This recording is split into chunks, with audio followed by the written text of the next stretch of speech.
all for coming out. We're here today to have the opportunity to visit with our state senator, Mike Moser, and he has given us some time to answer questions and give us some insight with regard to the goings on down in Lincoln.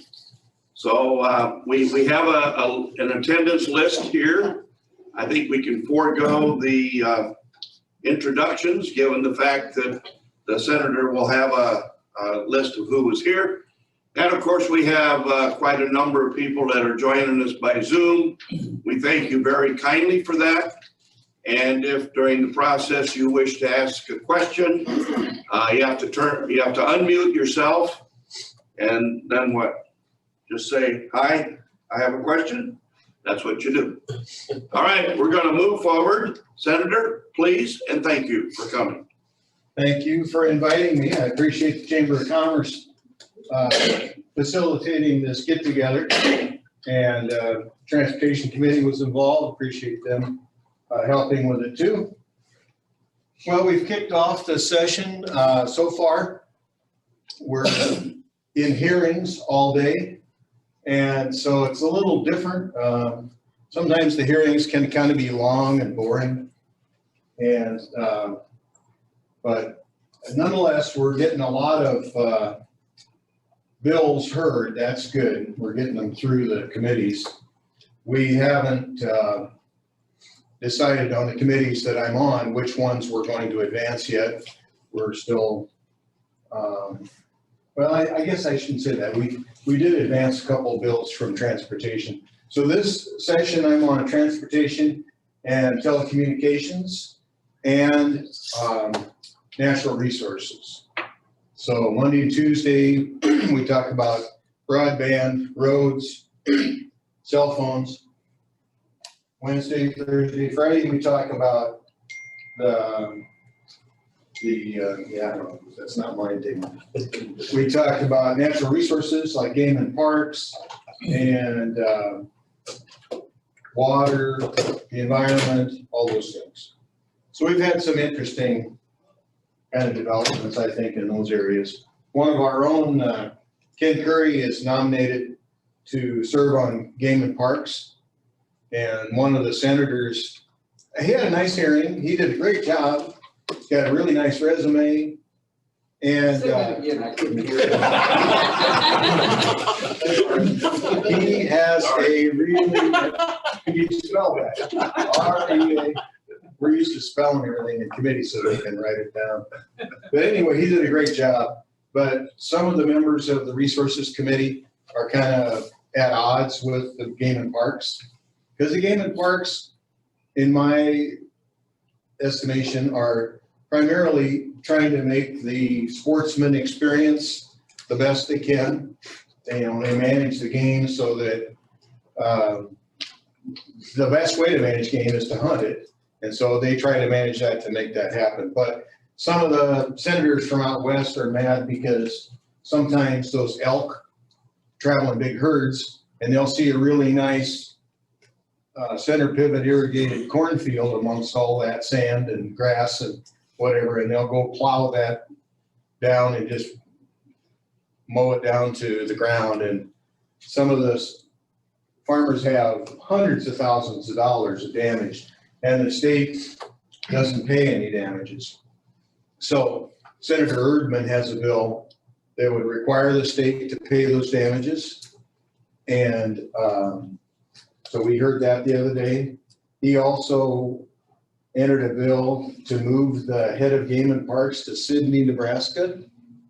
They have some nice buildings there where Cabela's were headquartered, and they did a really nice presentation for Sidney.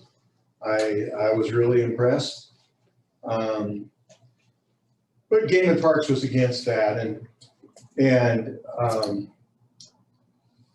they want to stay in Lincoln. And there are some advantages to being in Lincoln because they work with the university and they work with the governor and the legislature. And so there's some synergies there, but the senators from the West are saying, hey, the center of the world is not Lincoln. And there are a lot of good people out in western Nebraska, and they pay tax, and they should get some of that state government, state offices out in western Nebraska. The Game and Parks does have biologists and officers headquartered out in the west, so it's not like they don't spend any money there, but there's that ongoing hunting versus farming kind of dynamic there. And I got into a little bit of a discussion with Deputy Director. Every bill has a fiscal note, so we have to tell what our bill is probably going to cost. And the fiscal note on moving the Game and Parks to Sydney was crazy, because it said it was going to be $11 million for office rent. So I got my little calculator out, my phone, and I started dividing that out, and I thought, wow, I mean, even at Lincoln rates, that's a lot. So I told the director, I said, I think it was $16 a square foot a month was supposed to be the rent. And I told him, that sounds to me like that should buy the building, not rent it. And, oh, no, we had our people look at that, and it's correct. So then as we went along, I came back and asked him a question again. I said, are you sure? I said, I can't believe that. We just heard testimony that the whole building is 11 million.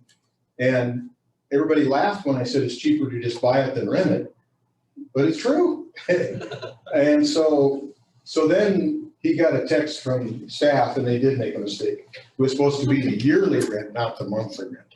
But they based the fiscal note on that higher number. So you have to divide that fiscal note by 12, and that's going to be closer to what it's going to cost to move it to Sydney.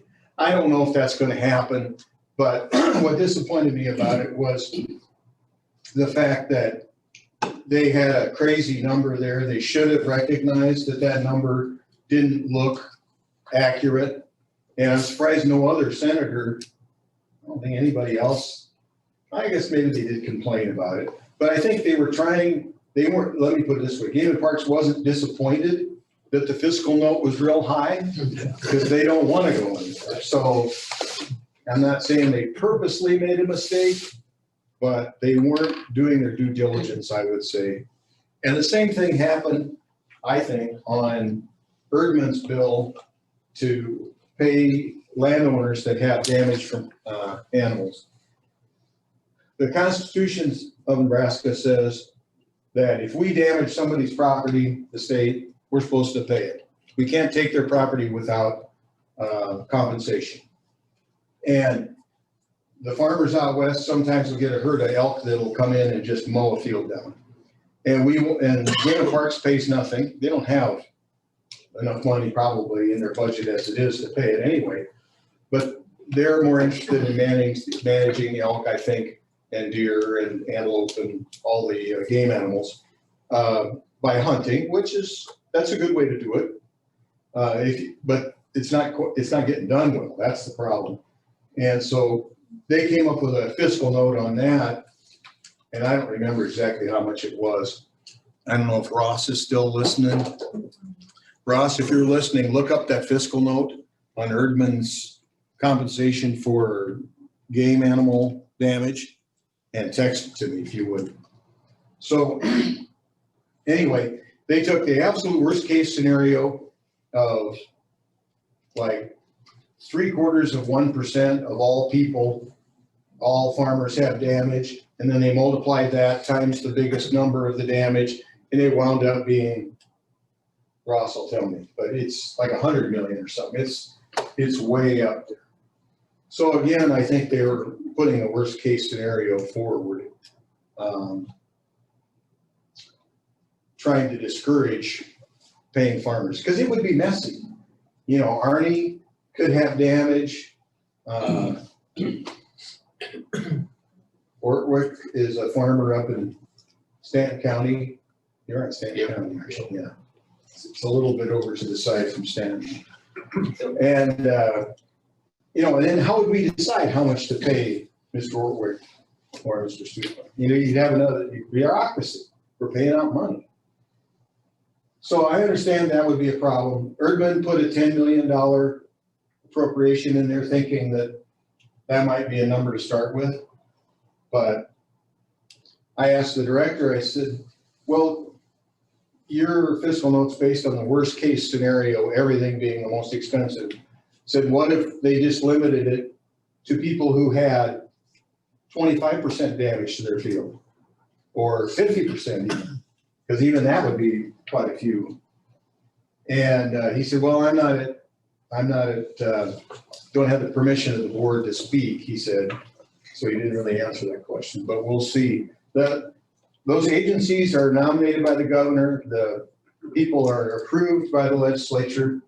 But then once they're in office or working, same with the Department of Roads, they don't always have the same responsiveness to the legislature. And so that makes some of the senators mad. And well, I guess it makes me mad too. I was going to duck that question.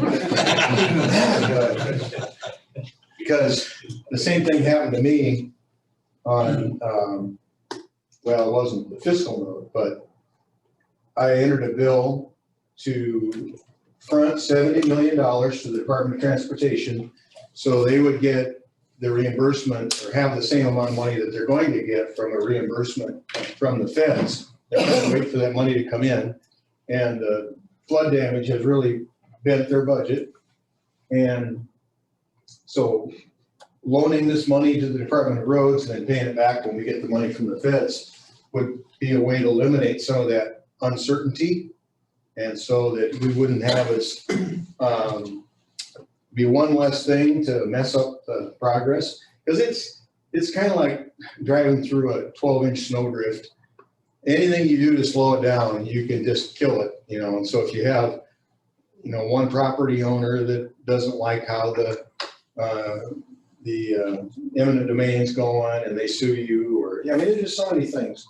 So that eliminating that funding question, I thought was a good thing. In August, I asked the communications director for Department of Roads how 30's going. Because my bill would affect the whole expressway system, not just Highway 30 or 275, but those are kind of the next in line projects. So they're kind of at the top of the example list, but we can't legislate just for one road, whether it's one that we all like or like 275. How close does 275 get to you? Close, but yeah. Supposed to have been done 5 years ago. Well, they were all supposed to be done in 2003 or so, or yeah, 2003, I think it was. Anyhow, so we were grilling them about, you know, why they weren't getting it done. And in August, he said, well, we don't have funding for that section of Highway 30 yet. And then the director, the acting director, Jamshidi, said, well, we've got that 70 million we're waiting for from the feds. Once we get that, then we'll be able to maybe, you know, move on. But in the hearing, he said, well, even if I had the 70 million, I couldn't build it right now anyway. We've got other roadblocks. That's an example, but other things that are keeping us from moving forward. And so I went back and I read his testimony to the Transportation Committee where he said, well, it's the money. Then he gets in front of the hearing, the committee, and talks about my notes. Oh, it's not the money, it's permitting. So that's what's holding us up. But the main thing is they just don't like us messing in their business. They want to do things at the rate they can do them, and they don't want any advice. And I was trying to help them. They don't want me to help them. They testified negatively on my bill. And that's really disappointing because, you know, twice they told me funding is the problem. Then they get to the hearing and, oh, well, it's permitting now. It's not the money. And then also I was requiring as part of this bill a little more detail in the report about, okay, here's the whole project and it's supposed to be done in 2033. Okay, and when you back up from there, these are the dates where this has to happen, that has to happen, and they don't want to do that either. So, and I don't, mean, all the legislature could do is, cut their funding, or, we could appeal to the governor and see if but I called the governor and they still opposed my bill, so.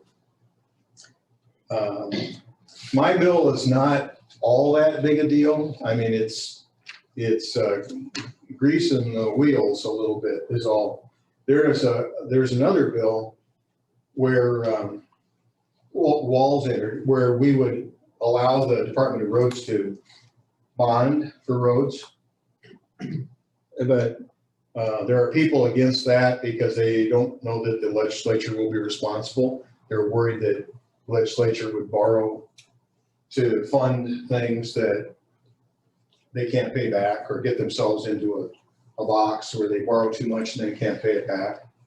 But the cost of borrowing on bonds is, for a 10-year bond, is about 1% right now. And concrete construction costs are going up. Well, in the last, I think it was from 2006 to 2019, they went up 54%. So 1% a year times whatever that is, 14 years, it'd be 14% would be the cost of bonding if we had done it back then. And the inflation was 50%, so it'd be 3 times the cost. So, and yet they want to collect that money and then build it when we have enough.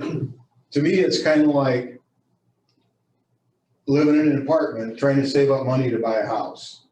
You've got expenses here.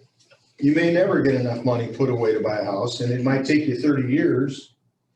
And by that time, you won't want that house. You'll want to move into a condo or an apartment, and to require current taxpayers to pay the whole bill for something that will last 50 years, I think is wrong. Or I shouldn't say wrong, but I don't think it's unreasonable to bond that and expect people to pay that over time. It costs 1%, but we could get it built now. I mean, people are getting killed on that stretch of Highway 30. We had one of the owners of an industry here in town had sold his company for millions of dollars, and driving back from the airport, he got killed somewhere over there between North Bend and Fremont. That was 30 years ago. We had a friend who's a cattle buyer. They didn't get killed, but he and his wife got banged up pretty good. Slid on some ice, and there were no shoulders, and they had a nasty accident. We're hauling how many chickens to Fremont on that road? How many chickens will fit on a semi? I've seen some of those. Do you know? 5,000. That's all? That's just looked like there's so many cages. But anyhow, well, then it takes quite a few, how many semi trucks of chicken? Am I putting you on the spot? No, the process is $1 million a week, so. Yeah, That's a lot of but if I had a barn and it has 50,000 chickens in it, so it's gonna take 10 loads to haul those to the processor. So every barn time, I don't know, 100, how many, are there hundreds of barns? Yes, a lot. That's how many trucks are going there. And they're having to go through the bypass and the little chicane where you go back onto the highway again after you get. It's dangerous. It's good for economic development to complete that road. I'm gonna keep working and pushing for that. Hopefully, we can make some progress on that. Well, I don't want to spend all the time talking about what I like. Let's see what you guys. And then behind you have Questions? 24 participants, and I'm sure someone up on the Howdy, guys. screen would have a question for you as well, Senator. Okay, well, let's take one from here, and then we'll ask one from the That sounds like a Zoom plan. group. Ken, do you want to tell anything about your hearing the other day? It was an experience. Yes. The good and the bad about an appointment hearing is very short and sweet, and you guys have been drooling all day long and have a longer one. But I do need to follow up with Senator Hughes on his concerns. Yeah, well, I think Ken's resume was great. He did a great job of presenting himself. But he's getting caught up in this. Yeah. Kind of tug of war between the game and parks and some of the senators from the West. They're disappointed. They would describe it in much more graphic terms than disappointed, but I'm gonna, I would just say I appreciate what you guys do, because you have a long days and big tasks. well, we'll see. When he gets back to you, let me know, what he said. And Very good. I talk to him all the time. I'll ask him more about it. Other questions? Senator, Yes. you mentioned about the bill for pertaining to elk damage to Yeah, fields. Does that pertain to deer also, or just elk? yes. Yeah, it would be all animals. I mean, it could be deer, antelope, elk. The reason I said elk is because they're kind of the poster child for this battle between the sportsmen and the farmers.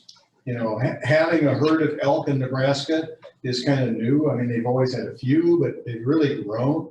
And the department was trying to grow the elk herd, and people love to hunt them. Some farmers even grow crops up there hoping to attract the elks and then rent their land to hunters for big dollars. The reason I asked the question is I have some land, and there's probably 40, 50, maybe more deer this time of year that get together. Of course, it's not a problem this time of year, but those deer, I think, are all corn huskers because they hang out in the cornfield. But they can do a lot of damage in a certain area.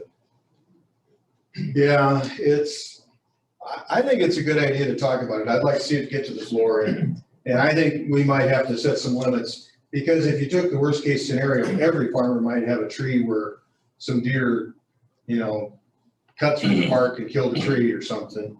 I don't know if we want to get to the point where we're planting trees, but some of those pictures I saw from out west where, half of the irrigated quarter was just, flat. So. It looks like here there's a chat question from Bradley Christensen. As chairman of the Chamber Ag Committee, are there any bills that you feel would impact the ag industry positively or negatively? Well, that paying compensation for wild animal damage would affect the ag industry. Senator Erdman's got his consumption tax bill. I don't know if you followed that. He would charge a 10% roughly consumption tax on new cars, new homes, most services. And then there would be no income tax, no sales tax, no property tax. It would just revolutionize the tax system. And he said it adds up. But in my own case, I'm trying to figure out who's going to pay the tax that I'm not paying. Because you figure property tax on your house, your business buildings, the farmers, property tax is crazy, $100 an acre for a lot of farmers. And that would all go away. And then it would have to be replaced with this consumption tax. So I don't know if that's going to go anywhere or not, but any other questions? Arnie, you got something on your mind? Senator, I have a concern about, they took off that property tax. It was kind of like a property tax relief. And now you can't exempt $10,000 of property. You gotta put that back on the tax roll. Yeah. And That was- explain why they did that. Personal property. Yeah, that was the personal property tax exemption that they took away to help fund 1107. Right. So 1107 had the incentives in it. It had the property tax relief in it. There's another section, I can't remember now what else it does. But anyhow, to help fund the property tax part of it, they took the personal property tax exemption away. And so a lot of people are paying personal property tax at a higher rate than they were. And so it really wasn't talked about very much as part of the discussion. it was a battle to get that. The other part of it was the money for the new cancer center that they want, or new hospital they want to build in Omaha. In order to get the west and the east part of the states to support it, they had to put some business incentives in it and the hospital in it. And then the 1107, the property tax part of it, all got packaged together. If you would have separated it out, different people would have voted different places. They probably wouldn't have gotten anywhere. So sorry you're paying more personal property tax. I hope you make that back, and real estate tax, I hope. Senator, you have another question from Kimberly Hofer. Kim, go ahead. Okay, can you hear me? Yes. Okay. Thank you, Mr. Moser, for coming out to see us on such a wonderful warm day. Yeah, it's beautiful here. But I do have a question on what do you know about Breezy's bill LB 422, where he's put this through before, but it eliminates all sales tax exemptions on services. He's trying to put the sales tax back on services. Do you think that there's any hope of that going through? And if so, I think that we need to continue to fight that because of the unintended consequences that's going to hurt the consumer eventually, because those costs on the services, that's going to have to get pushed on to the consumer. So where do you stand on that? And my question is, do you think that that's going to go through?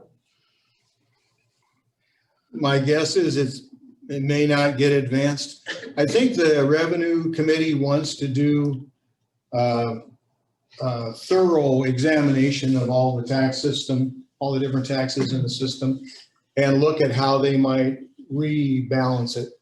Right now, schools are being funded primarily with property tax. They get, I don't know if I should say it exactly that way, but they get a lot of money through local property tax.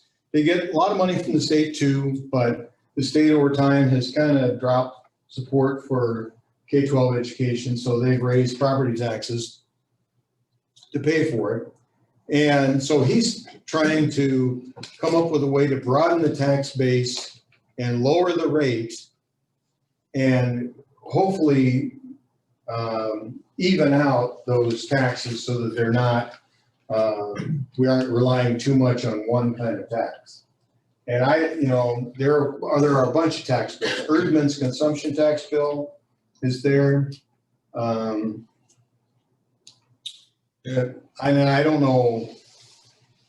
I can't predict. I would just about guess none of them are going to go anywhere, because I think the Revenue Committee wants to figure it out first before they come and try and fight it out on the floor. Because you'll have one of the senators from Omaha told me one time, he said his constituents don't pay any tax.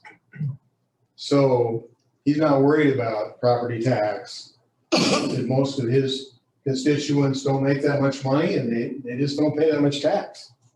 So we need to have it figured out where it's fair and equitable, and we can get enough people to support it. I was considering entering a tax bill that would broaden the base of what's taxed, reduce the levy limits for all the taxing entities, and try to make that up with revenue from the state. But when I talked to the staff on the Revenue Committee, they had a whole list of things that you could tax that would raise about 300 million. So you'd make a whole bunch of people mad. You'd raise 300 million, but the property tax total is 5 billion. So you divide 300 million into 5 billion, I think that's 6%. So you could reduce property taxes by 6% and make everybody mad. It just wasn't worth that wasn't an answer. It'd be a battle to try to get it to pass, and it wouldn't do anything when it was done. So we do enough things that don't do what we thought they were going to do. I wasn't going to push for that. Yes. Senator, I just wanted to thank all the businesses that did help support 579, and you spoke about, many of them are in the room here as well as online. you spoke about 542. Is there something that you are hoping from this community in terms of 542? Or are you just wanting us to monitor, or is there, what are your Well, thoughts? 542 is Walls's Mhm. bill to allow bonding. Well, I hope that everybody does support 542. We can't make the Department of Roads borrow money. We can't make the governor borrow money. So he's still going to be the last word on that. But I think we need to offer it because I think it's a wise, partial solution to our problem. It could save us money in the long term. It could get the projects done a lot sooner. The governor's only got a year and a half left and he's term limited. Maybe the mood toward bonding will change. Don't know who's going to be governor. And I don't want to not do it because I think that somebody I like and respect is against it. I think it makes sense to allow bonding, and I think we should move forward and then let the chips fall where they may. If it doesn't work out, we gave them the chance, and I just think it's a smart way to make it go quicker. And that hearing is the 19th?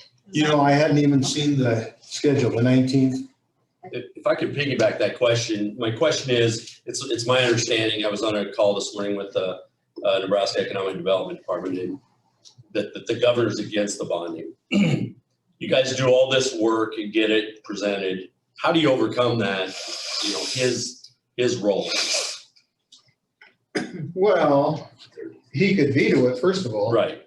And then you'd have to try to override the veto. So if you get it passed, but even if you get it, say he vetoes it and the legislature overrides it, you still can't make him borrow money. But I would hope that if enough senators look at the logic of it and the numbers and the economics of it, that they would encourage him to support it. Because he's a reasonable guy. He's been a very successful businessman. And I just think that bonding, like I say, it's like trying to save up money to buy a house. You may never get there.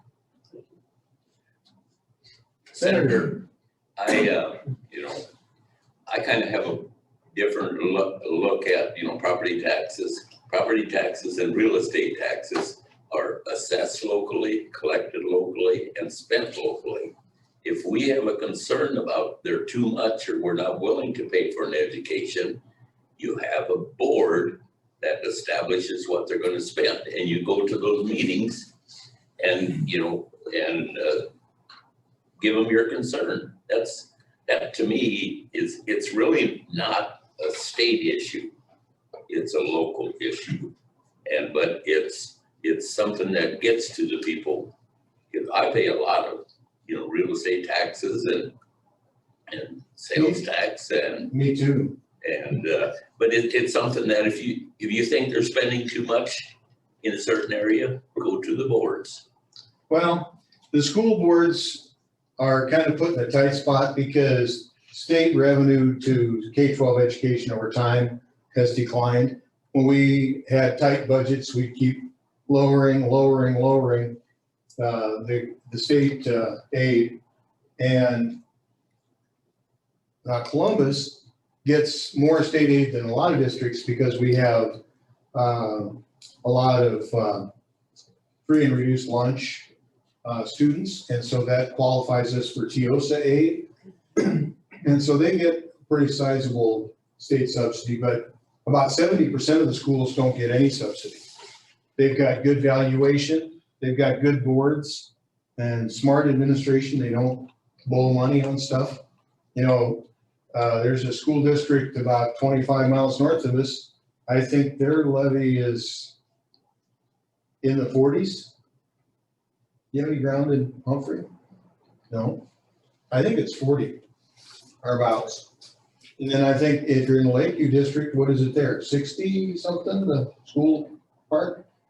I didn't open my letter yet. I think so. And then the Columbus levy is 105 plus the bond. But it's all based on your valuation, and then your budget, and then you set your levy that way. And so, you know, I think the schools have been kind of pinched by states, the state not funding K-12 as well as they used to. And there's a whole lot to talk about. I mean, special education is really expensive, and that's mandated from the federal government. There's just a lot of parts of it. Revenue committee is gonna have to come up with a solution, and we'll have to look at that. So did I answer your question? There. And along the same line, isn't the revenue committee along with the governor pushing, it's, I think it's an LCR, but for 3%, limiting to 3% growth on the local. And so I guess the question is, what type of prognosis do you have for that getting through the legislature? Well, I watched some of that hearing, and I saw our friend, Mr. Ortwick testify for the bill. And it limits the growth to 3%. And the education people are against it because sometimes they can't control their costs and they want to raise it more. If that got to the floor, I'm not sure how it would go. I know there's a pretty solid 20 people that wouldn't vote for it. And I know there's a pretty solid 21 that would vote for it, or 20, depending whether you count me. And so to me, it kind of depends on what else we're going to do. If we're going to put a limit on it, then we need to make sure we're funding education the way we should. Well, if you've got 20 against it, it's probably not going to go too far. They've changed the filibuster rules too. They're going to extend the debate before you get a cloture vote. So some bills could take another 4 to 6 hours debate time before they time out. So that's going to limit the number of bills that we can consider. Well, How concerned are you, Senator, that the state didn't get a clean audit?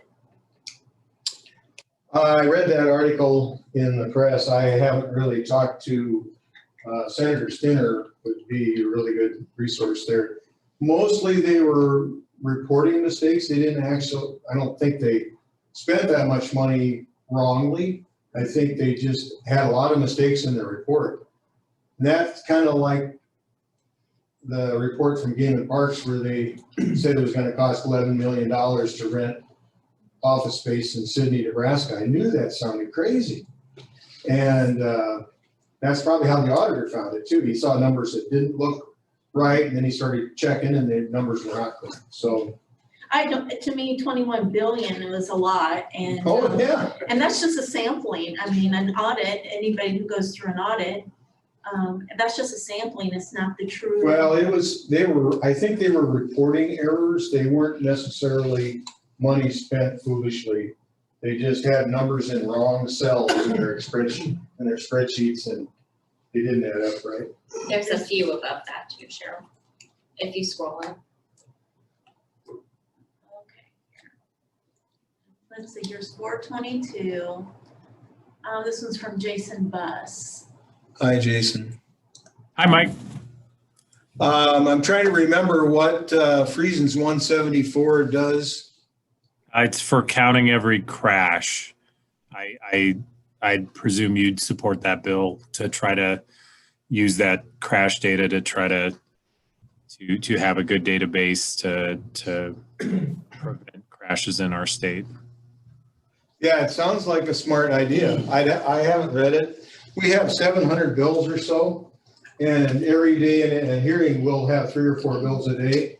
And it's all I can do to read the ones for today, for tomorrow. And even some of those, sometimes I struggle. But I'll look into it, Jason, and then Ross, Jason Buss from Central City. Write that down and remind me, please. He's from What's that? Chemical. Yeah, he was the HR guy at Chemical. at one point, or maybe still, I don't know. And anything you can do to support trails. I'm the president of the Nebraska Trails Foundation, so we'll have some great projects with the National Rail Trail going through the state of Nebraska. So appreciate All your right, thank you. Let's see. Any other questions? Scroll down a little bit, see what you can find. That's far now. Well, while she's doing that, are any other questions from? Oh, yes, hi. What are the chances of that, your bill getting a vote on this legislature? Is it gonna get to the floor and a vote? My bill on the reporting and the 70 million loan to the Department of Roads. The Revenue Committee was pretty supportive. I had 3 or 4 people tell me that they would vote to move it to the floor. So, and I haven't talked to all the rest of them yet, but I will. I need 5 votes to get it out to the floor. And I've got good data to argue it if it gets to the floor. And it has a 0 fiscal note. It's not gonna cost the state anything. It just really eliminates some uncertainty about funding. And it asks some questions of the Department of Roads about how the schedule's going, what's gonna get completed by the deadline. And then future legislators can look at this matrix and make decisions whether they need to increase funding or if they need, what they might have to do to make changes based. But if you can't measure it, you can't manage it. I think that came up in the hearing the other day. And the Department of Roads already supplies a report to the Transportation and Telecommunications Committee every year in December. But it's not real easy to figure out how that matrix is going to fit together. And they would be able to do that better than the senators could. So why not just have them do that? Show us where we're at and when we're going to get there. They're dragging their feet. They don't want to do it. Maybe they're afraid. I mean, I think they think that our questions are interfering in their business. But like I said at the hearing, who runs this place? I mean, the citizens elect us. And I said, if I go back to my constituents and I say, well, you know how government is, 1 step forward, 2 steps back, oh wait, that's backwards. No, that is how government is. But you know what I mean. Yeah, really applaud you in doing The that. citizens are not gonna take that answer well. They want action. They're tired of driving through 30, 275. They want to see those things done. Yes. There's, I think, 2 or 3 bills on the coronavirus liability issues that will come up. And I think one of them protects the businesses. We think they will get fast tracked and will they get done pretty quick or? Yeah, I don't know. I haven't really talked to the other senators where they're at on those. But I think some businesses are worried that they could get sued because somebody got COVID at an event. I just got tested the other day and I have antibodies. So even 9 months later, hopefully I'm immune from getting it right back. I'm still wearing my mask because I'd like to see everybody wear masks when you're in big groups. But we don't want to go there. That's a nasty political fight. We're not gonna get into that today. Yes. What's your opinion on Senator Geist's bill to continue the sale of off-site liquor, the cocktails and to-go and? Yeah.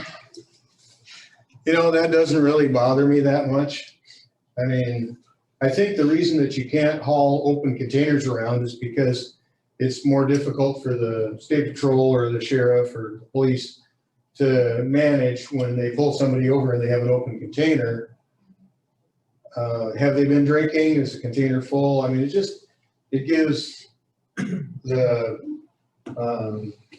police another thing that confuse their managing of drinking and driving. To me, it's not as, I think the bars like it because they're really suffering and they might be able to sell some cocktails that you couldn't otherwise buy in a grocery store. So I think that's what we got. She's got another bill to give part of the new casino tax to ag societies directly. And the Lincoln Convention Center, Event Center is financially strapped. And so she's trying to give them some of the money from the casino if they put one in Lincoln. I don't know if that, I talked to our board here, they don't like the idea too well. You mean their visitors bureau? Is that what you mean? When you say Lincoln Convention Center? The Lincoln Event Center. Okay, Lancaster Event Center? Yeah, thank you, Lancaster Event Center. Yeah, so, but this would give money to them directly, give them an appropriation, well, tax income anyway. And the county board here would like, if there's gonna be money going to Black County, they would like it to come to the county board, and then they'll deal with the ag society and make sure that, you know, the money goes where they think it should be. Some of the counties testified against it, her bill, because they more worried about bridges and roads and some of those things than they are the ag societies, so. Senator, on that same note, there's quite a bit of controversy to some extent, especially with the governor on the initiatives 429, 430, and 431 when they passed in November. But is there a groundswell of maybe some excitement from the senators if we could address property tax relief? Or what is the sentiment about what could happen if those facilities are put in those 6 locations? Well, I think everybody's looking forward to getting some of that gambling revenue in Nebraska instead of it going to Iowa or to the reservations or South Dakota. And some people are already deciding where that money should go, so there's a little bit of a discussion there. The initiative said where it's going to go, but Geist's bill already would allocate those tax amounts. And it takes a supermajority to change an initiative from the voters. So it would take 30 or 33, I don't know which one. 33, you think? Yeah. So I don't know if that's going to go anywhere, but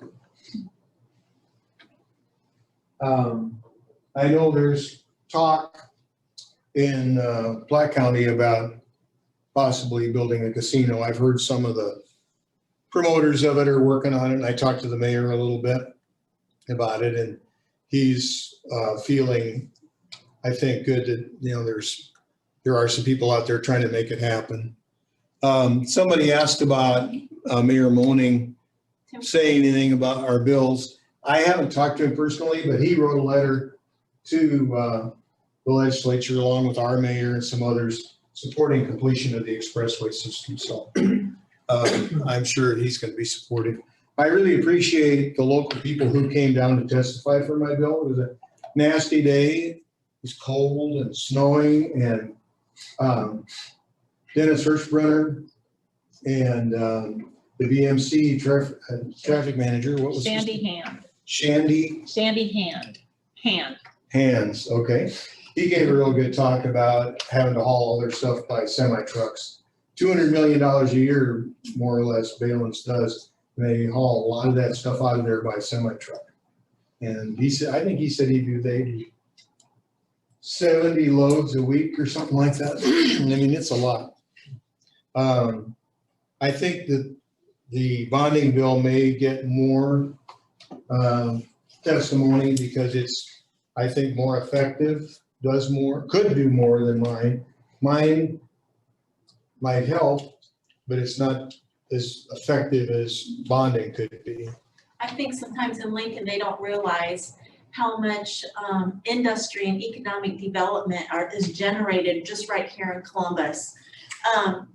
Jean, what was that number we calculated? It didn't come out to like 28%. Yeah, the state's manufacturing contribution is 13 billion according to the Nebraska State Chamber, and our portion of it 2.9 just directly from manufacturing, I think 3.6 when you add the residuals that are part of the whole manufacturing process. So we contribute about 28% of that 13 billion. I told them that we have the highest amount of manufacturing per capita of any area in the state. So we'll keep working on those things. Yes, sir. Two items quickly, going back to your 579, is there a chance that the bonding bill and your bill might be folded into a single one to essentially make it more positive and effective? And it may be too early to talk about that, but I don't know if mixing them would make it better or worse, because you'd have the people against both of them. And so then you may not get enough votes. Mine, I think I can get mine, I hope, through. The bonding will be a little bit bigger hurdle to jump. I see. And so All right. I hope they both pass. Sure. But since, there's some question about whether the governor thinks that bonding is the way to go, that'll scare a few people off of the Walls bill. I just think if you look at construction costs, how they're rising, bond rates are so low. Right. And if you did the projects in bigger segments, I think you could get a better price and it would get done sooner. And the concrete manufacturers could see that there's work coming so they could ramp up and be ready. Because every project takes mobilization, that they have to haul their equipment out there and haul it all back home, and they have to find housing for all their workers. And if you had bigger projects, they'd have less mobilization costs and it would get done faster. Sure. My other question was on, LB 69, I think it is. And that's the one where there's made available to employers if they pay some tax credits if they pay part of the student loan of a potential employee. And it's a relatively small impact. I think it's limited to $1.5 million a year, that credit. But we did have a chamber member that had brought the issue to our attention, and we said we would ask you if. Do you support that bill or not? Right now, the legislative committee is monitoring it, but there's a tendency to lean toward supporting. I think the state chamber has. Yeah, LB 69. Has indicated support. Mm-hmm. Yeah, I just scanned through the bill and I'd have to look at it and see. It's a tool of employment as well. Yeah, well, if you're having troubles hiring people, it gives you a way to lure more people to work at your company. On the other hand, they signed those loans and borrowed that money, and if you wave your hand over it and make it all go away, when do you stop? I mean, we have death by 1,000 cuts in so many ways. Everything costs a little bit. Oh, it's only, you add it all up, boom. You can't carry the load. There are always problems that money can solve, and it's easy to make a case for anything. It's not so easy to pay for it.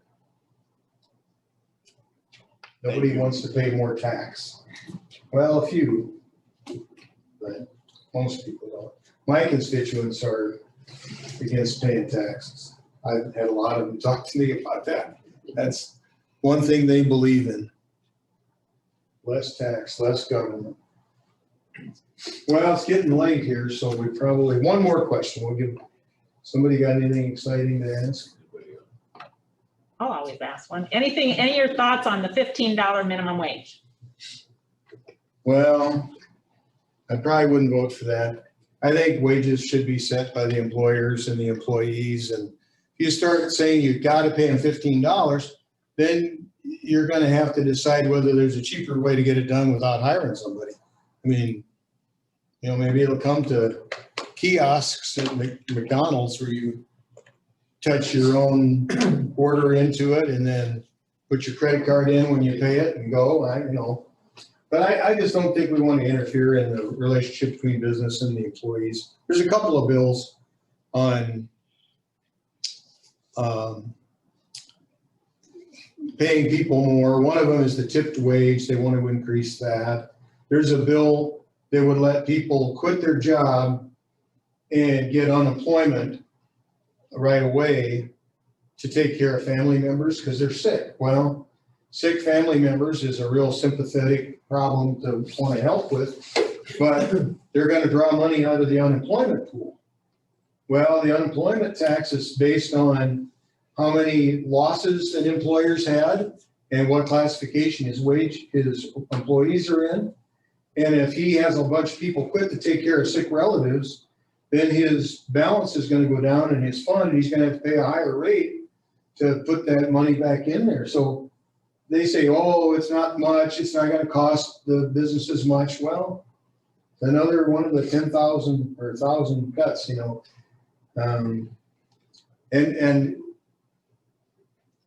I have sympathy for people who have family problems. I had to help take care of my folks when they got old, and if I could have had somebody else pay me, that would have been great. But it isn't how it worked out. All right, well, anyway, thank you very much, guys. I really appreciate the opportunity to talk to you today. I think Mr. Ortwick gets the trophy for the longest distance traveled, probably. What is it, 65? It's about 45 miles. 45 miles? Yeah. Just seems like 65. Yeah, today it took 65 minutes. Yeah. Well, thank you. I really appreciate you coming, and I appreciate everybody. And everybody on Zoom, if you have questions, you didn't get your answer, email us at the Capitol. Ross and Jessica will get those questions and we'll get answers for you. They're there all the time, business hours, and they'll answer your question the best we can and help you interface with the state. So, almost 1 o'clock. Thank you very much and have a great day. Thank you.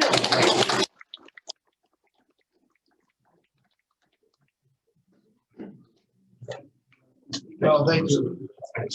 You're welcome.